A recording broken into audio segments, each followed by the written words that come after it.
Audio Jungle.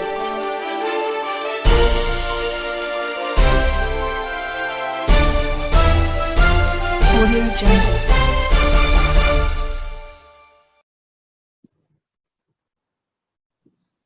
नमस्कार मित्रों, आज ईशा जी के स्थान पर मैं गीतांजलि स्वामी जी के साथ वार्तालाप करूंगी भगवद गीता पे। टू कॉमन इंडियन वॉइस में आप सबका स्वागत है। एंड जैसा आप जानते हैं, हम पिछले कुछ सप्ताह से स्वामी प्रज्ञानंद जी के साथ भगवद गीता पे चर्चा कर रहे हैं। अब तक हमने 4 अध्यायों पे चर्चा कर चुके हैं। आज हम अध्याय 5 पे चर्चा करेंगे।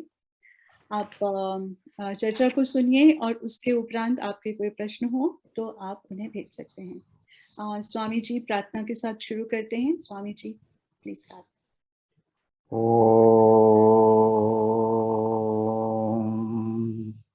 वसुदेवसुतं देवं कंसचाणूरमर्दनं देवकी परमानन्दं कृष्णं वन्दे जगद्गुरुं। ओम। लास्ट वीक स्वामी जी हमने 4 अध्याय पे चर्चा किया। चौथे अध्याय में भगवान ने हमें बताया था कि वो स्वयं आते हैं धरती पे जब जब धर्म का नाश हो जाता है। वहां तक हमने चर्चा की थी। तो 5th अध्याय, I was just reading the beginning. तो उसमें अर्जुन पूछते हैं भगवान से कि आप कभी तो कहते हो कि कर्म योग से जीवन जियो और कभी कहते हो सन्यास उत्तम है, ज्ञान उत्तम है। तो आप एक बारी सोच के बता दो कि इनमें से क्या उत्तम है। तो यही प्रश्न शायद सभी का होता है कि जीवन में किस प्रकार से जिया जाए, क्या उत्तम है।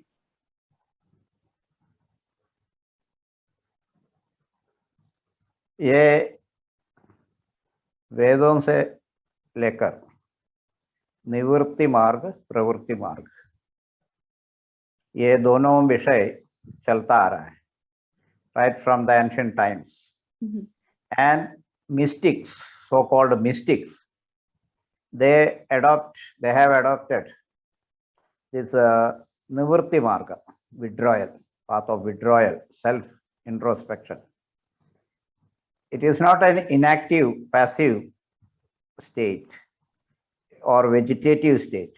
It is a very, very active state.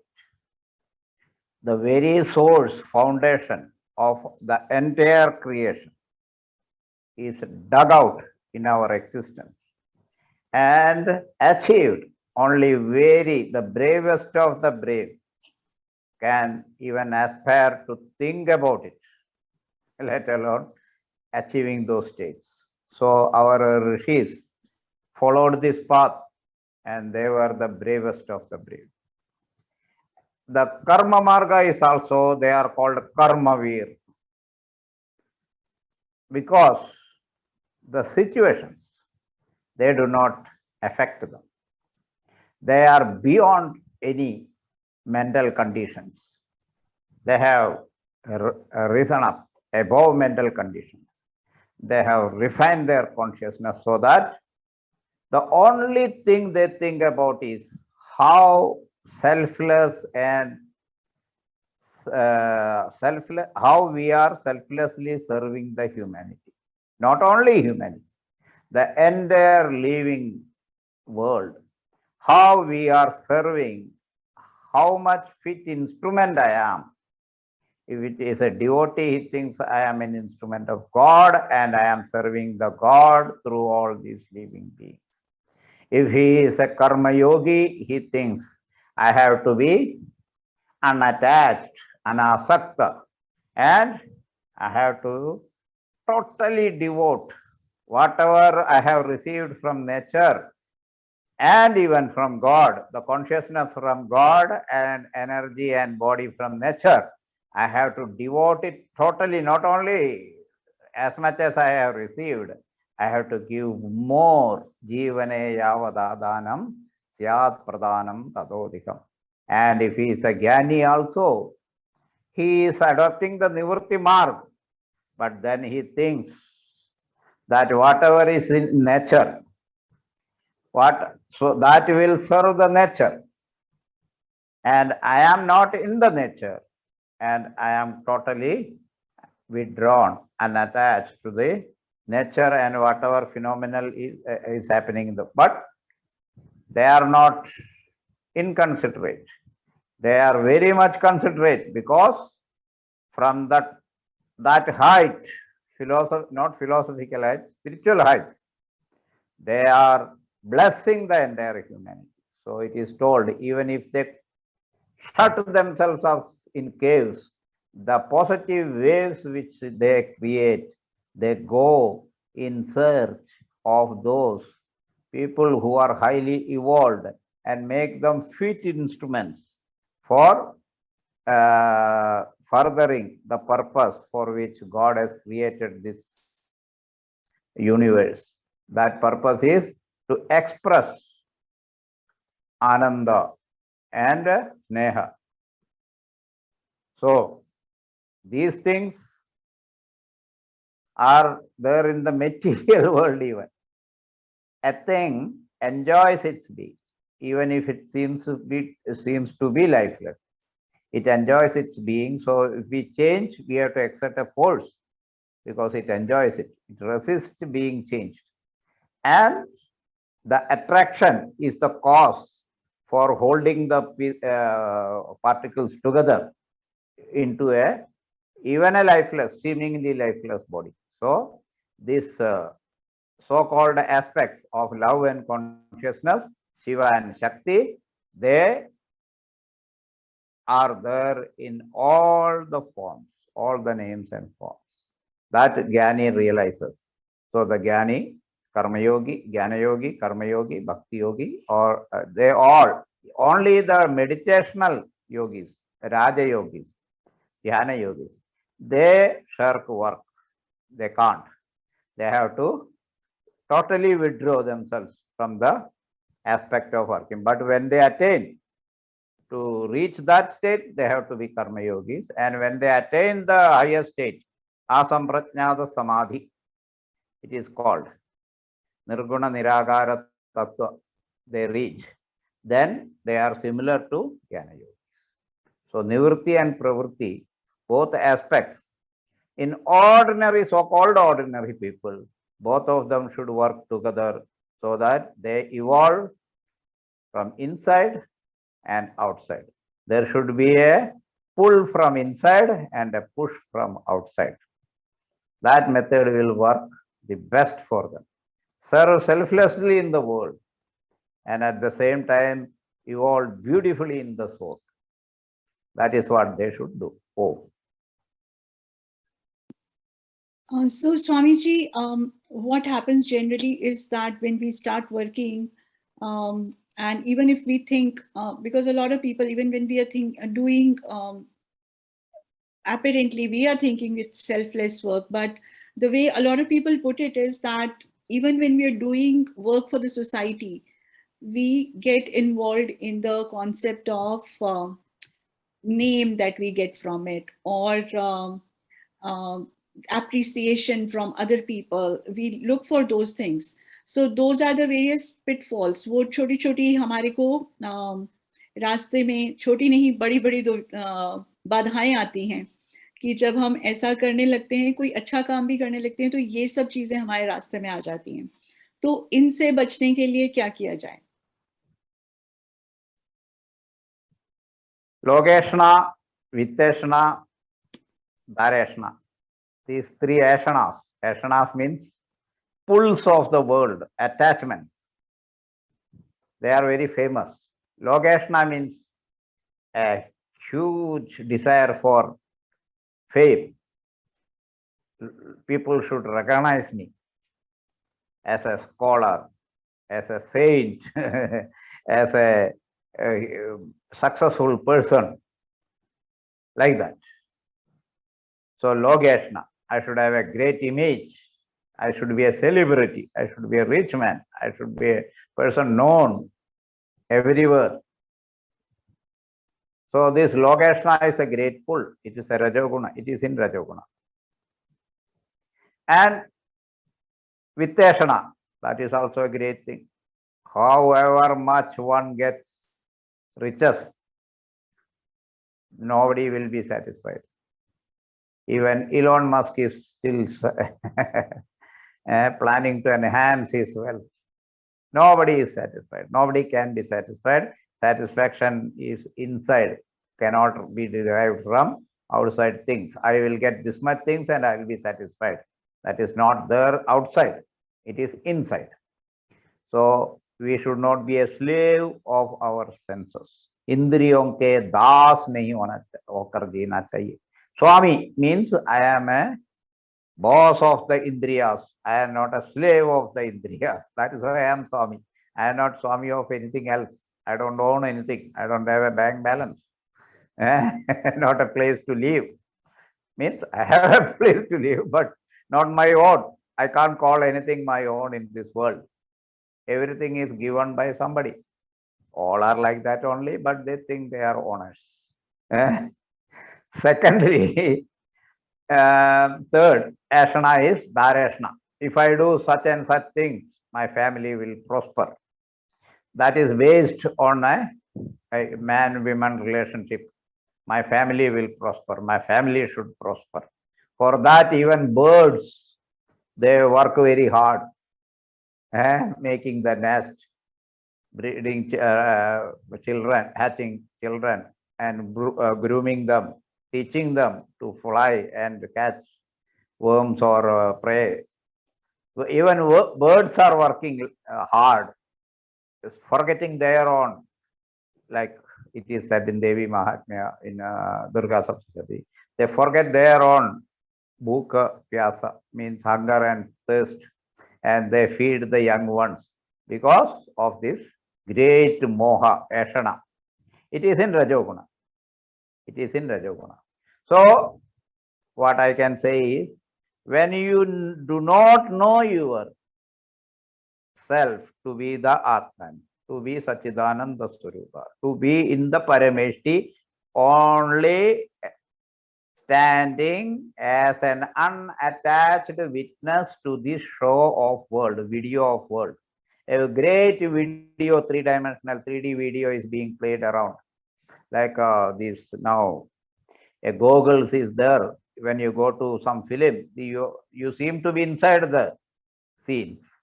Like that they say, I have not seen, but I have read in the news that when you go into that theater, they give you a goggle and you feel you are within that scene. You are there. So, and now this meta technology, that is also like that only. You will feel as if you are there. A virtual life. That is what they are offering. It has not come, but samples are there. So what I am saying is, we must realize that we are witnesses. Standing, our existence, standing means existence, is in the Supreme, in God, in Sachidananda Swarupa, Paramatman, not in the world. Till that is realized, these three pulls, ashanas, will make you a slave and drag you to this, that, and all as works and places. To work selflessly, these ashanas have to be overcome. So once you decide that I want to be a yogi, these are the three enemies which you have to overcome. Not easy. People can't even give up their videos or YouTube. So people like us try to make good use of it. Since it is there, make good use of it. Right. Oh, anything remaining? Oh. Yes, my only question is that, so you just said that for the yogis, we have to give up. So for the common man, we also need to give up, right? Even when living our everyday lives, this is a question we struggle with.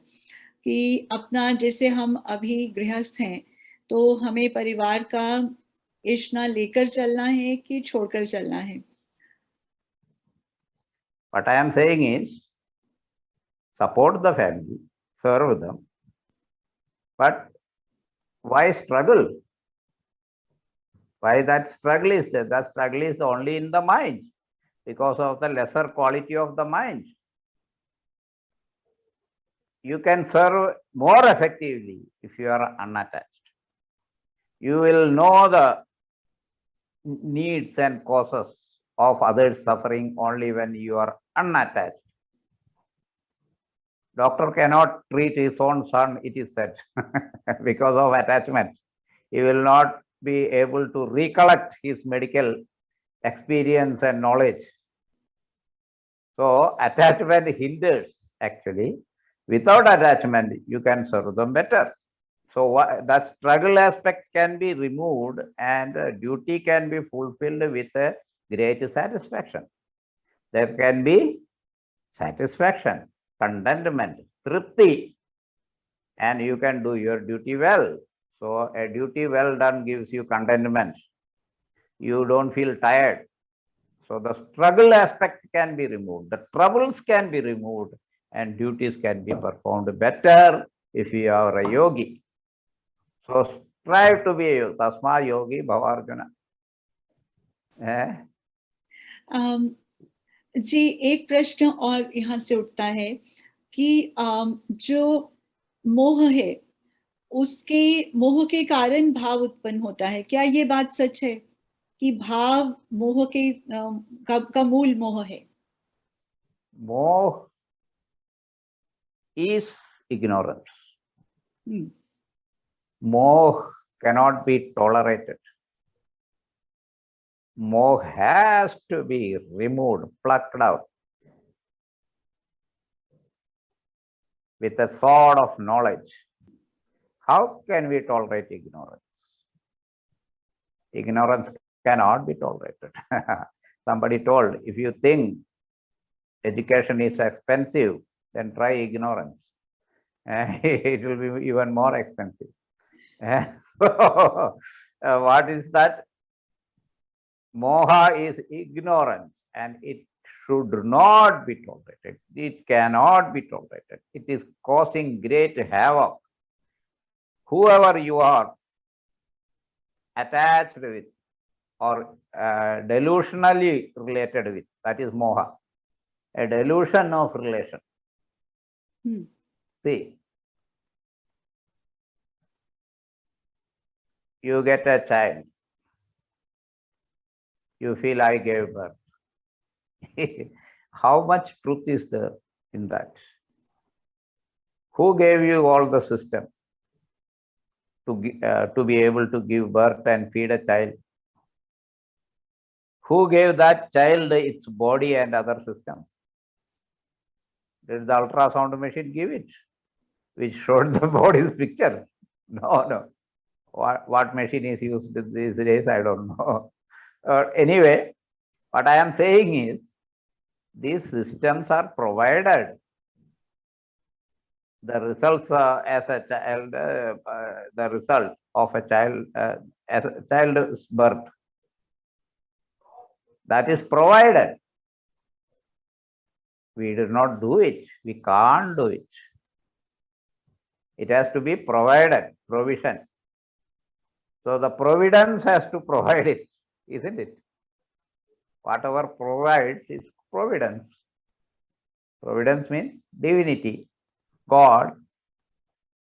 So it has to provide for us to be able to do even giving birth to own child.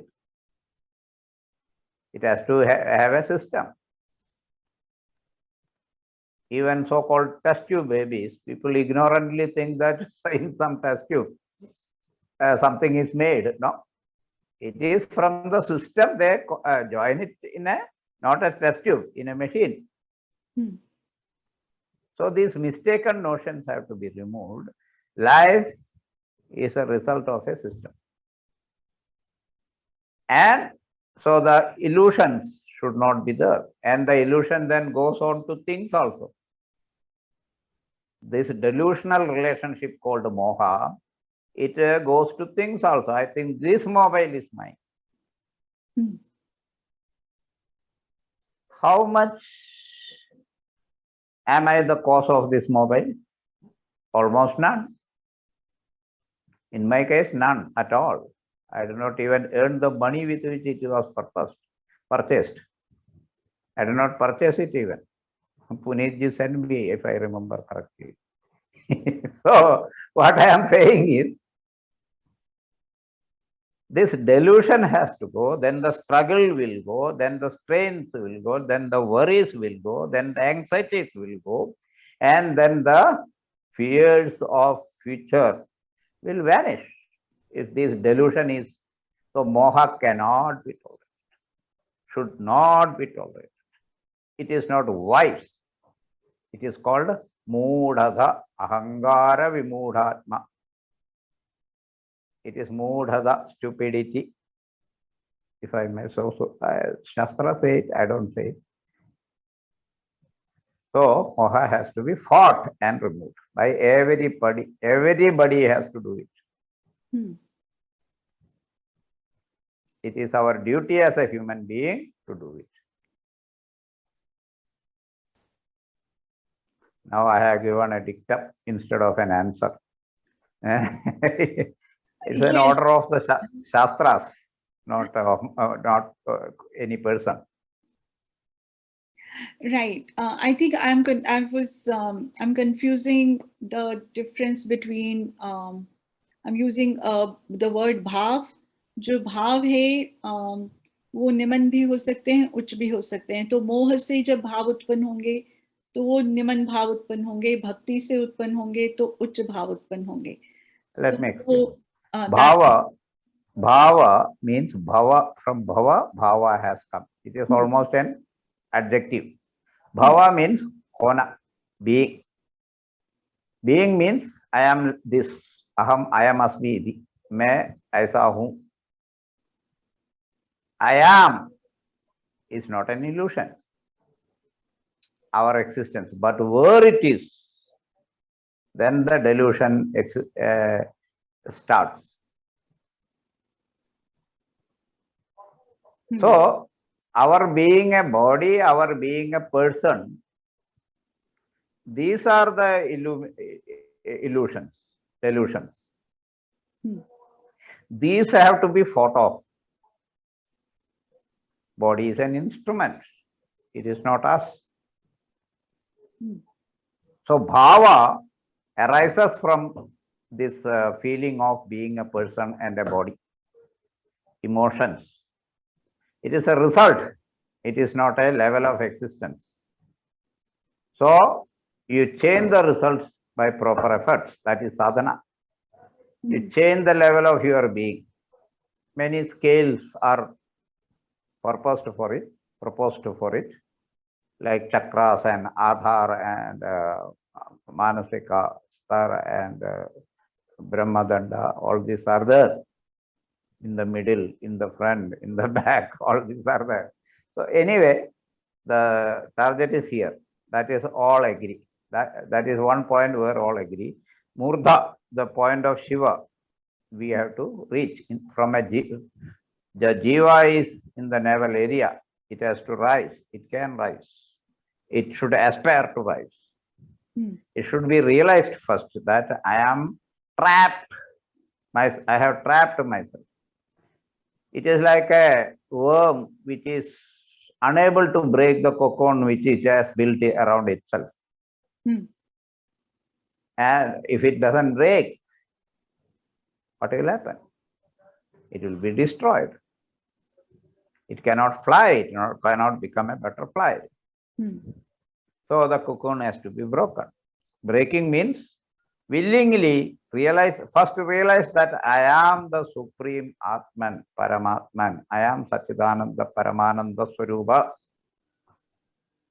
Then the rising will start.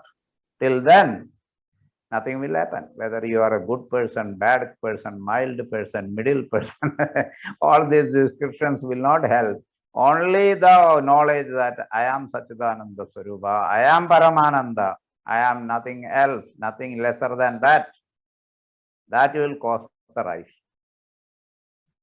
Otherwise, there will be delusional changes, and the moment something opposite happens, the real bhavas, asura bhava will come up. So it has to go to the supreme. Either it is 100% or it is 0%. There is no middle path. There are stages of realization, it can be said, but the downfall is certain if you get stationary at some point. Rise should be 100%. The realization in the initial stage itself should be 100%, and the rise should be 100%. So the I am, you say I am. In the world, everybody will say like this means I am. Touching this point. Touching any other point will not say I am, even though you may be using head. But saying like this signals something else. Frustration, isn't it? Like this, everything signals frustration. The I am is here, me. So break in to the me here and now. Me here and now. मैं अभी यहाँ. Just break through into inside your real self once in a life. Spend time for it. Withdraw from everything else and stay with your own self once, and then it will work wonders. Till then, all these emotions and all these are all delusional. They don't have any existence anywhere, and they don't affect anybody as much as we expect. People will see our tears and will be moved for 1 hour, the maximum 15 minutes. Then they will get on with their lives. So the deepest of emotions, a person's crying, also do not affect anybody else. It affects only us, and we are also with that only temporary, for a temporary state.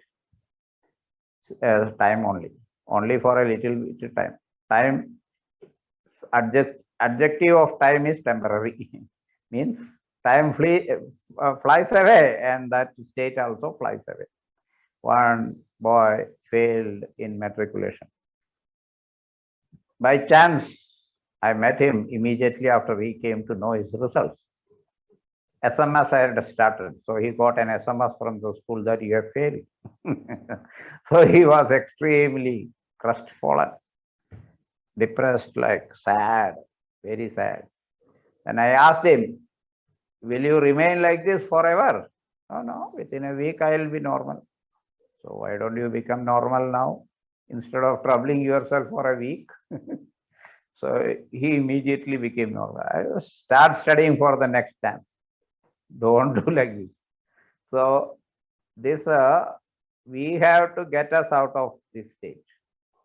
Get us ourselves, we have to do it. Nobody else can. Nobody is moved by our plight. Nobody is moved by our pure love can move them, change them fundamentally, but not this artificial delusional love, show of attachments and emotions and all those things.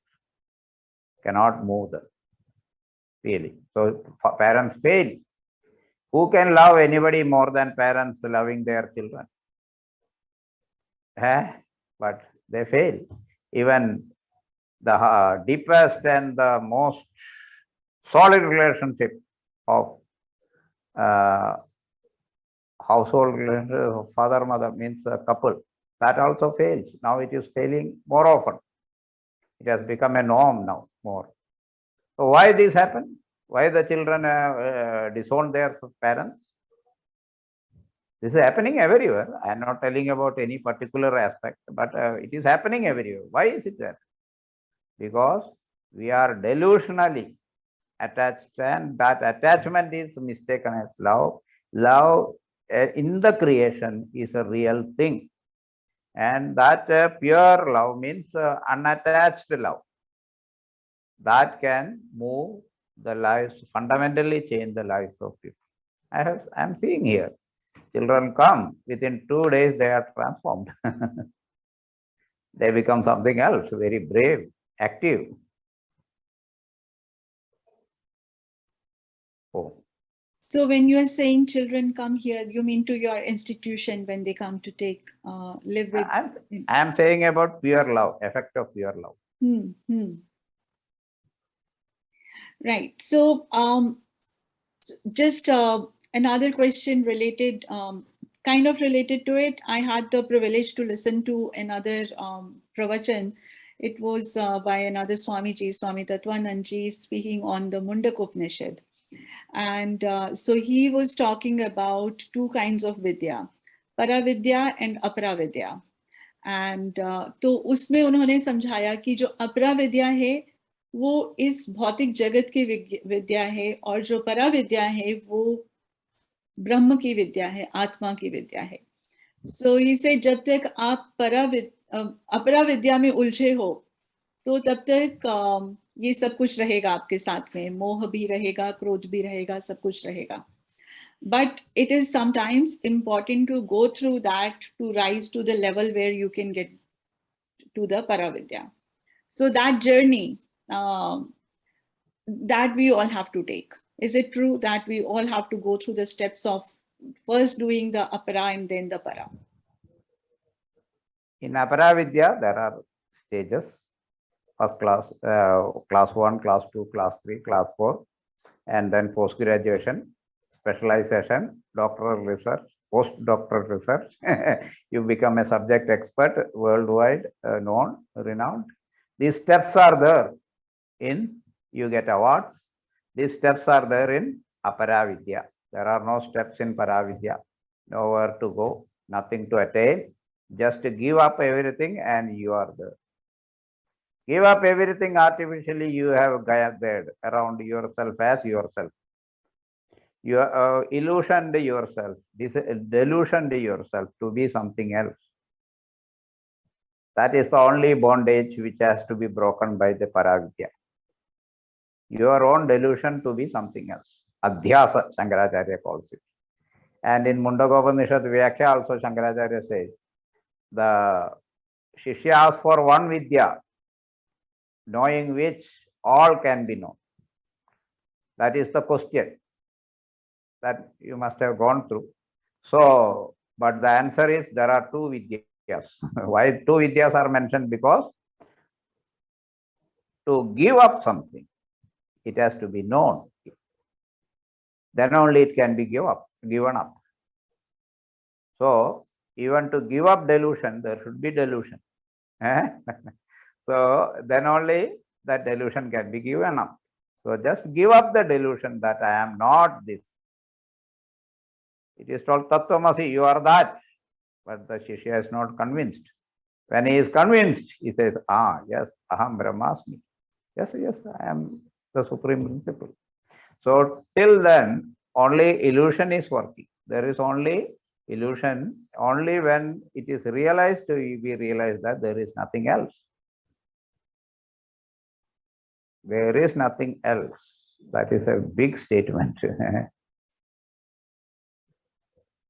So all these things are there. So Mundakopanishad is a very super Upanishad. It has to, anybody who reads it will get all. Satyameva Jayate and all these things are there. Very wonderful Upanishad. All the Upanishads are wonderful, but Mundakopanishad, Taittiriya Upanishad, these two are a higher level.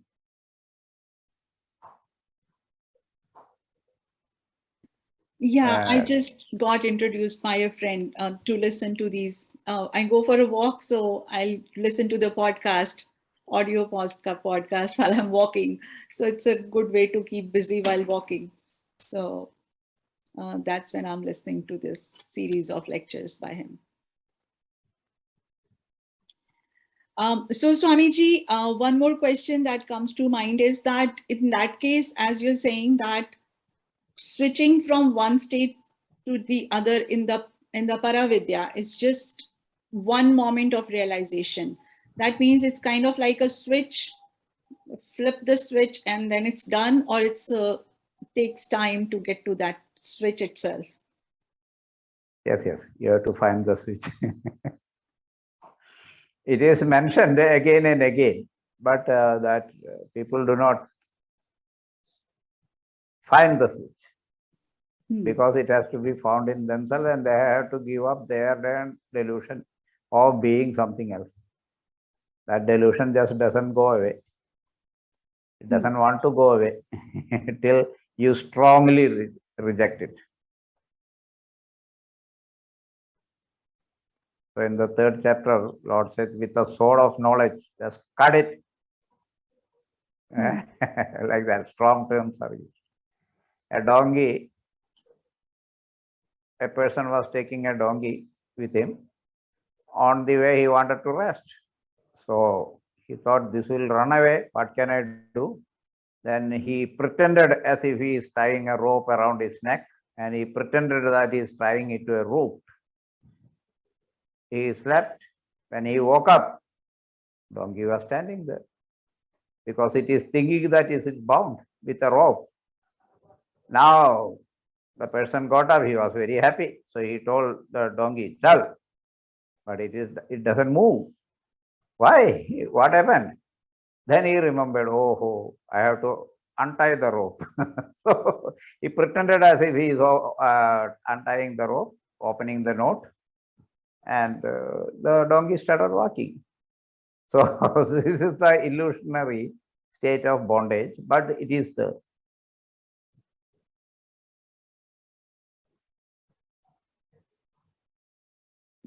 So then, By denying it, it doesn't go away. That is what I wanted to say. Right. So the way to get there is then by daily listening to or reading the Gyan, books of Jnana, or listening to the Pravachan, talking about the Paravidya. Self-analysis is the only way. Okay. No knowledge comes from outside. It is within you. I have it. Once that conviction comes, it means it has dawned, it has come. I have it. That conviction should be there, then it means it has come. Till then, it won't come by any sort of effort.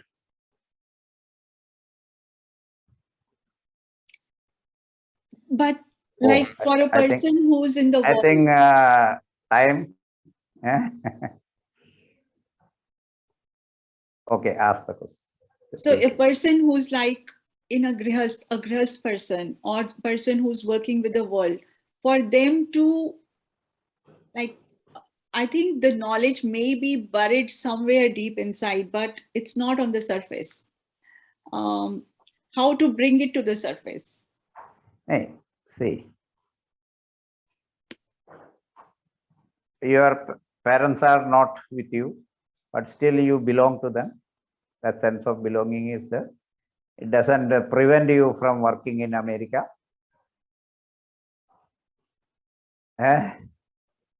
Pardon me saying, even a delusional relationship is so powerful. So why not a real relationship be powerful? That you stand there, stick to that level, and still do everything. It is not an obstacle. It is the real father and mother. Madasta Parvati Devi, Pita Devo Maheshwara. So they are the real parents. All these systems are created by them. So be with the real parents. That is all. Does it prevent you or does it assist you? Your knowledge of belonging to these parents, does it not give you an existence? Does it not give you an identity? Does it not help you in doing things better? So why not to the real father and mother? Just a little bit of logical thinking will tell you that world is an illusion. You don't even have to have faith. Anyway, So yes, I mean, it's I've tried many times. When I try to introspect, thoughts will still revolve around the worldly things. They will still be about why did I say. Please don't take it personally. No, I'm just saying, like, I try, whenever I'm trying to introspect, it goes into the mode of what people call overthinking. And that's what I'm told all the time. You think too much, you do very little, but you think too much. Wrong instrument is being used. Okay. Thoughts are not the instrument. Withdrawal is from the thought. Thought is the root of action. Hmm. Withdrawal is from the thought, thoughtlessness. Okay. So when we are thoughtless, how will the knowledge come? In what form? Like they're not in Reach- words. Reach there and see. Okay. So this knowledge is not in words. It's not in the form of thoughts. It will come in some other form. Reach there and see. Okay. It will be very familiar to you. Hmm. You will belong there. Don't worry. Okay. That's actually because generally we think if it's knowledge, they have to be words. And how will the words be there if there is no thought? That is the illusion again, I think. Words are not knowledge. Hmm. Images are knowledge. Hmm. Words merely describe images. Right. That's what I'm saying. Reach there and you will belong there. Hmm. Right. So we okay. So no thoughts, no looking for words. It's going to be something else. As you're saying, some image or something, or beyond senses probably. Don't worry, you will belong there. Hmm. All right. It will not be a strange thing. Right. So I think we are coming to about 40 minutes for today. Let's wrap up today's session and then we can meet again next time. Thank you for the wonderful answers to my questions. To the viewers also, same request. If you have any questions about how to live in the world and still be one with your true inner self to reach the knowledge of Paramatma, if you have any questions, please, you're welcome to ask in the questions. Om Sarve Bhavantu Sukhinah Sarve Santu Niramaya Sarve Bhadrani Pashyantu Ma Kaschid Dukkha Bhag Bhavet. Pray with me for the welfare of the world and your family also. Om Hari Om. Dhanyavad, Swamiji. I am closing.